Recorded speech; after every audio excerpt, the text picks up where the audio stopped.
Census 2027 বাড়িতে নম্বর দেওয়ার পদ্ধতি নিয়ে যে সমস্ত সন্দেহগুলো আপনাদের মনে জেগেছে সেই সমস্ত সন্দেহের অবসান ঘটানোর চেষ্টা করা হবে এই ভিডিওতে। এই যে ইমেজটা আপনারা দেখতে পাচ্ছেন এবং এই যে বাড়িতে নাম্বারিংগুলো আমি করেছি এই নিয়ে এর আগে একটি ভিডিও করা হয়েছিল, সেখানে অনেক কমেন্ট এসেছে। সেই সমস্ত কমেন্টের উত্তরগুলো আমি এখানে দেওয়ার চেষ্টা করব এবং আপনাদের মনে যে সন্দেহগুলো আছে বা আপনাদের যে জিজ্ঞাসাগুলো আছে সেইগুলোর উত্তরও কিন্তু এখানে দেওয়ার চেষ্টা করা হবে। তো কোন কোন প্রশ্ন এসেছিল একটা যে এই বাড়িটায় কেন দুটি সেন্সাস গৃহ দেখানো হয়েছে, এখানে তো একটাই সেন্সাস গৃহ হওয়া উচিত কারণ এর প্রবেশপথ একটা, তো তারও উত্তর আমি আপনাদের দেব। এরপরে রয়েছে এখানে আর একটা প্রশ্ন ছিল, এই যে স্কুল, এখানে একটা আইসিডিএস সেন্টার, তারপরে একটা হাই স্কুল, একটা প্রাইমারি স্কুল, এখানে এরকম নম্বর কেন? এখানে তো 999 অর্থাৎ 3টি 9 হওয়া উচিত ছিল, তো এখানে 3টি 9 হবে না। 3টি 9 কোথায় হবে কোথায় হবে না সেটাও আমি আপনাদের দেখাবো। এছাড়া বলা হয়েছিল যে একই বাউন্ডারির ভিতরে 3টি বিল্ডিং 3টি স্কুল, তো 3টাকে একটা বাড়ি ধরে 3টে আলাদা আলাদা সেন্সাস গৃহ কেন দেখানো হয়নি বা দেখানো যাবে কি না, এটাও প্রশ্নের মধ্যে ছিল, এগুলো আলোচনা হবে। এছাড়াও আমাদের আরও প্রশ্ন ছিল যে গুনতে গুনতে কোনো বাড়ি যদি বাদ চলে যায়, পরবর্তীকালে আমরা সেই বাড়িটা দেখতে পাচ্ছি, তো সেক্ষেত্রে নাম্বারিংয়ের বিষয় নিয়ে কমেন্ট ছিল, সেই সমস্ত প্রশ্নের উত্তর চলে আসছে একে একে। তো প্রথমেই আমি বলি যে এটা কিন্তু হচ্ছে এই যে বাড়ির যে নাম্বারিংগুলো করা হচ্ছে এটা হচ্ছে আমাদের যে প্রশ্নাবলী, যেটা আমরা অ্যাপেই করি বা আমরা আমাদের যে প্রশ্নাবলীতেই করি, যেটা আমাদের বইয়ে দেওয়া রয়েছে।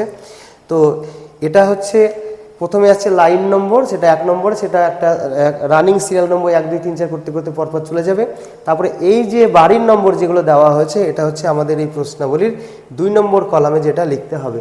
এবার এই বাড়ির নম্বরগুলো আমরা সেন্সাসের জন্য এইভাবে তৈরি করছি, কিন্তু শহর এলাকায় বা কিছু কিছু এলাকায় স্থানীয় প্রশাসন কর্তৃক যদি সুশৃঙ্খলভাবে নাম্বারিং করা থাকে বাড়িতে, তাহলে কিন্তু এই নাম্বারিং করার দরকার হবে না, সেই নম্বরটাকেও কিন্তু ব্যবহার করা যাবে। এটা হচ্ছে 2 নম্বর প্রশ্নের উত্তর নাম্বারিং।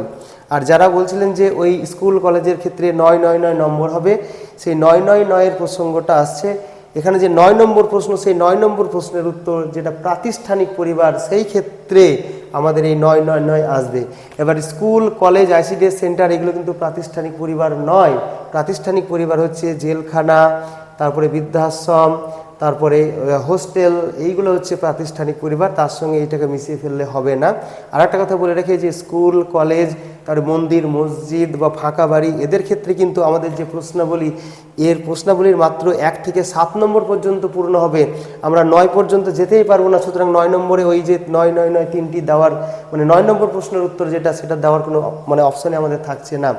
মোট 34টি প্রশ্নের উত্তর দিতে হলেও সব ক্ষেত্রে কিন্তু আমাদের 34টি প্রশ্নের উত্তর আসবে না। কিছু কিছু ক্ষেত্রে 7 নম্বর পর্যন্ত প্রশ্নের উত্তর হবে, কিছু কিছু ক্ষেত্রে 11 নম্বর পর্যন্ত প্রশ্নের উত্তর হবে। আর স্বাভাবিক বসবাসযোগ্য যে বাড়িগুলো, মানে স্বাভাবিক যে পরিবার, তাদের ক্ষেত্রে পুরো 34টি প্রশ্নের উত্তর হবে। তো এই ক্ষেত্রে আমি এবারে প্রশ্নগুলোর উত্তর একে একে দিতে শুরু করি। এই যে বাড়িটাতে, এখানে বাড়ি নম্বর 3, মানে CM3 বাড়ি নম্বর 3, এখানে সেন্সাস গৃহ 2টো কেন দেখানো হয়েছে, মানে ব্র্যাকেটে 2, মানে এখানে 2টো সেন্সাস গৃহ রয়েছে। তো এখানে 2টো সেন্সাস গৃহ রয়েছে এই কারণে, অর্থাৎ এই বাড়িতে গিয়ে খোঁজখবর নিয়ে জানা গেল যে এই নিচের তলায় একজন থাকে, তার একটা আলাদা সেপারেট পরিবার, এবং উপরের 2টো বিল্ডিং নিয়ে অন্য একজন থাকে। এবং বলা হয়েছে যে একটাই তো প্রবেশপথ, তো একটা প্রবেশপথ হলেও কিন্তু 2টো সেন্সাস গৃহ হতে পারে, কারণ তার একটা কমন প্রবেশপথ বা একটা এজমালি এন্ট্রান্স বা এজমালি বারান্দা বা এজমালি উঠোন বা এজমালি সিঁড়ি ব্যবহার করে কিন্তু এরকম আলাদা আলাদা সেন্সাস গৃহ হতে পারে। যেমন ফ্ল্যাট বাড়িগুলোর ক্ষেত্রে বলা যায় যে একটা মাত্র প্রবেশপথ দিয়ে বা একটা মাত্র সিঁড়ি দিয়ে উঠেও কিন্তু আলাদা আলাদা ফ্ল্যাট থাকে, তো ঠিক সেরকমভাবে কিন্তু এটা হয়েছে। এবার এই বাড়িটা পুরোটা যদি একজন ব্যবহার করতো বা একই মালিকের হতো, তো সেক্ষেত্রে এটা একটা বাড়ি কিন্তু করা যেত। তো এক্ষেত্রে একটা প্রবেশপথ হলেও এটা হচ্ছে একটা এজমালি এন্ট্রান্স বা এজমালি সিঁড়ি, সেটা দিয়ে উঠে ওরা আলাদা আলাদা ব্যবহার করছে, সুতরাং এক্ষেত্রে কিন্তু আলাদা আলাদা সেন্সাস গৃহ দেখানো যায়। এবং এই বিষয়টার আপনারা ক্লিয়ারেন্স পেয়ে যাবেন আমাদের যে ম্যানুয়ালটা দেওয়া রয়েছে আমাদের সেন্সাসের জন্য, তার পেজ নাম্বার 25 এবং পেজ নাম্বার 29 কিন্তু একটু পড়াশোনা করলে বা সেখানে কিন্তু এই সম্পর্কে বলা আছে যেখানে 2টো সেন্সাস গৃহ এটা করা যাবে। এবার এই স্কুল কমপ্লেক্সে এখানে চলে আসি। এখানে দেখুন একই বাউন্ডারিতে ঘেরা থাকলেও এখানে 3টি আলাদা আলাদা বিল্ডিং দেখানো হয়েছে, কারণ এটা আইসিডিএস সেন্টার, এটা হাই স্কুল, এটা প্রাইমারি স্কুল, এরকমও কিন্তু করা যায়। এবং এর উত্তর আপনারা পেয়ে যাবেন আমাদের যে বইটা দেওয়া রয়েছে সেই বইয়ের কিন্তু 28 পৃষ্ঠাতে কিন্তু দেওয়া রয়েছে। সেখানে বলা আছে যে একটা কমপ্লেক্স যেটা প্রাচীর দিয়ে বা একটা বাউন্ডারিতে ঘেরা আছে, তার মধ্যে আলাদা আলাদা কাঠামো থাকলে সেটাকে প্রয়োজনে আলাদা আলাদা বাড়ি হিসেবে দেখানো যায়। তো সেটা আপনারা ওখান থেকে দেখে নিতে পারবেন। তাছাড়া এক্ষেত্রে কিন্তু একটা বাড়ি কোনো মতেই দেখানো যাবে না, কারণ 3টে আলাদা আলাদা সংস্থার 3টে বাড়ি, একটা আইসিডিএস সেন্টার তার সংস্থা আলাদা, একটা হাই স্কুল তার একটা বোর্ড আলাদা, তারপরে প্রাইমারি স্কুল তার একটা বোর্ড আলাদা, সুতরাং 3টে আলাদা আলাদা এরকমভাবে দেখানো হয়েছে। এমনকি আমি যে স্কুলে কাজ করি সেই স্কুলেও কিন্তু একই বাউন্ডারির ভিতরে একটা আইসিডিএস সেন্টার, তার পাশে একটা প্রাইমারি স্কুল, তার পাশেই কিন্তু একটা হাই স্কুল রয়েছে। মোটেই কিন্তু ওটাকে একটা বাড়ি বলা যাবে না, এবং একটা বাড়িতে 3টে সেন্সাস হাউস দেখানো যাবে না, 3টাকে আলাদা আলাদা বাড়ি এবং 3টাকে আলাদা আলাদা সেন্সাস গৃহই কিন্তু দেখাতে হবে। আর নাম্বারটা কিন্তু এইভাবে রানিং যে বাড়ির নাম্বার সেটা আসছে। এই যে নাম্বারটা আপনারা দেখছেন এটা হচ্ছে আমাদের যে প্রশ্নাবলী, সেই প্রশ্নাবলীর 2 নম্বর প্রশ্নের উত্তর। এটা কিন্তু 9 নম্বর প্রশ্নের উত্তর না যে সেখানে 9 হবে। আরেকটা কথা বলি, এই স্কুলের যখন আমরা তথ্য সে অফলাইনেই হোক বা অনলাইনেই হোক, যখন আমরা ডেটা এন্ট্রি করব তখন কিন্তু 1 থেকে 7 পর্যন্ত ফিল আপ হবে। 7 নম্বরে এখানে রয়েছে যে সেন্সাস গৃহের প্রকৃত ব্যবহার, এখানে 7 নম্বর প্রশ্নে পাচ্ছেন। তো 7 নম্বর প্রশ্নে সেন্সাস গৃহের প্রকৃত ব্যবহারের কোড নিচে দেওয়া রয়েছে এখানে 7 নম্বরে। তো তার মধ্যে 4 নম্বর অপশনের দেওয়া রয়েছে যে স্কুল কলেজ ইত্যাদি, অর্থাৎ 4 নম্বর অপশনটা আমরা যে এখানে বসিয়ে দেবো, সেটা অ্যাপেই হোক বা এখানেই হোক, তখন কিন্তু আমাদের অ্যাপে যখন করব বাকি প্রশ্নগুলো কিন্তু লক হয়ে যাবে, সেইগুলো আমাদের আর বসানোর কোনো জায়গায় থাকবে না।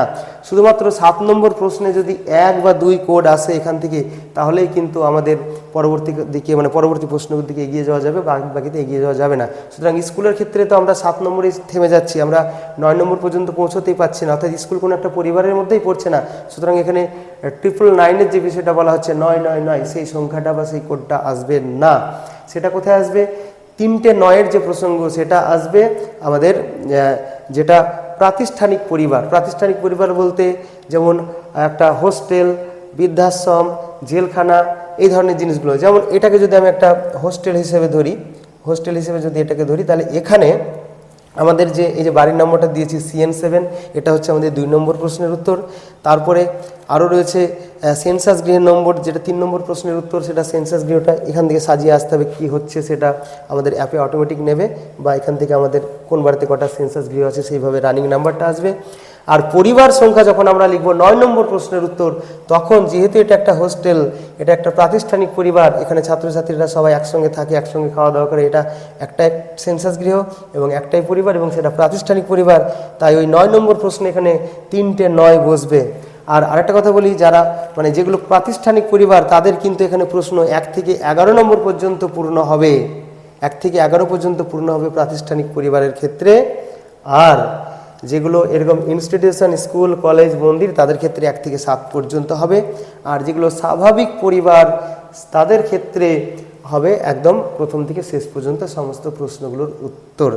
এরপরে চলে আসবো আরেকটা পরিস্থিতি, সেটা হচ্ছে যে এই যে বাড়িগুলো যখন আমি গণনা করেছি, তখন এই যে এই বাড়িটা 10, এই বাড়িটা 11 এবং এই বাড়িটা 12, এইভাবে গণনা করেছি।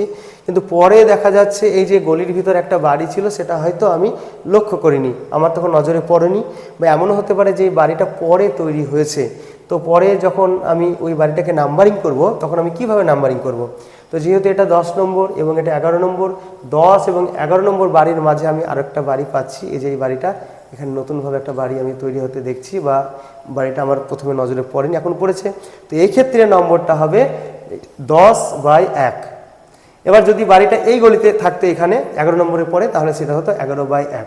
এরকমভাবে কিন্তু আমাদের এই মিস হয়ে যাওয়া বাড়িগুলো নাম্বারিং করতে হবে। এটা হচ্ছে বাড়ির নম্বর, যেটা আমাদের এখানকার 2 নম্বর প্রশ্নের উত্তর। এবার সেন্সাস গৃহের নম্বর এখানে কি হবে? সেন্সাস গৃহের নম্বর এরকম হবে যে ধরুন আমরা সমস্ত বাড়িগুলোকে কাউন্ট করে ফেলেছি, আমাদের সমস্ত বাড়ির সেন্সাস গৃহের নম্বর পড়ে গিয়েছে, পরিবার নাম্বার পড়ে গিয়েছে। ধরুন আমার সেন্সাস গৃহের নম্বর পড়েছে, লাস্ট সেন্সাস গৃহের নম্বর হয়তো আমার হয়েছে 200 আমার HLB-তে। তারপরে আমি সব শেষে এইটাকে যখন আমি গণনা করতে আসছি, তখন এর বাড়ির নম্বর আমি দিলাম 10/1, যেহেতু 10 নম্বর বাড়ির পরে। কিন্তু এর যে সেন্সাস গৃহ নম্বর সেটা হবে এই 201-এর পরে, যেটা 200-র পরে যেটা হয়, সুতরাং 201। এটা হবে সেন্সাস গৃহের নম্বর। আর এই বাড়িতে যদি কোনো পরিবার থাকে, অর্থাৎ আমাদের এখানে 7 নম্বরে যদি 1 বা 2 কোড আসে, তাহলে তার জন্য আর একটা পরিবার নাম্বার কিন্তু জেনারেট হয়ে যাবে আমাদের অ্যাপে, বা আমরা যদি অফলাইনে করি সেখানে আমাদের একটা পরিবার নম্বর দিতে হবে। সেই পরিবার নম্বরটাও কিন্তু আমাদের যে লাস্ট পরিবার নম্বর হয়েছিল তার পরটাই কিন্তু মানে তার পরেরটাই কিন্তু এখানে নিয়ে নেবে। এবার এখানে আরেকটা পরিস্থিতি আপনারা লক্ষ্য করুন। এখানে পরিস্থিতি দেখতে পাচ্ছেন, এই যে একটা বাড়ি, তো এখানে একটা বাউন্ডারি ওয়াল দিয়ে ঘেরা রয়েছে, আর ভিতরে অনেক বড় বড় সব বিল্ডিং রয়েছে।